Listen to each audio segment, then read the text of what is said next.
एक किसान था। उसके पास थोड़ी सी ज़मीन थी। किसान खूब लगन और मेहनत से खेती करता था और अपने परिवार का पालन पोषण करता था। किसान धीरे धीरे बूढ़ा होने लगा था।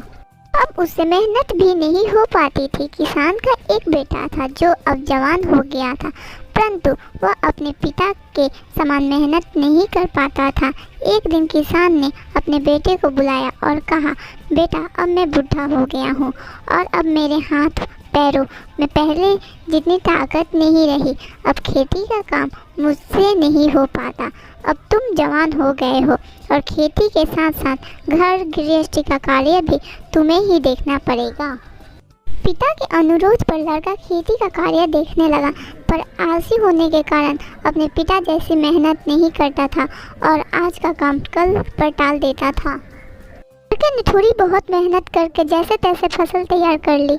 जब फसल पक कर तैयार हो गई, गांव के बुजुर्ग ने लड़के से कहा, बेटा, फसल पक कर तैयार है, अब जल्दी ही इसे काट लो, नहीं तो किसी जानवर या पक्षियों के झुंड की नज़र इस पर पड़ गई तो वो इसे खा सकते हैं।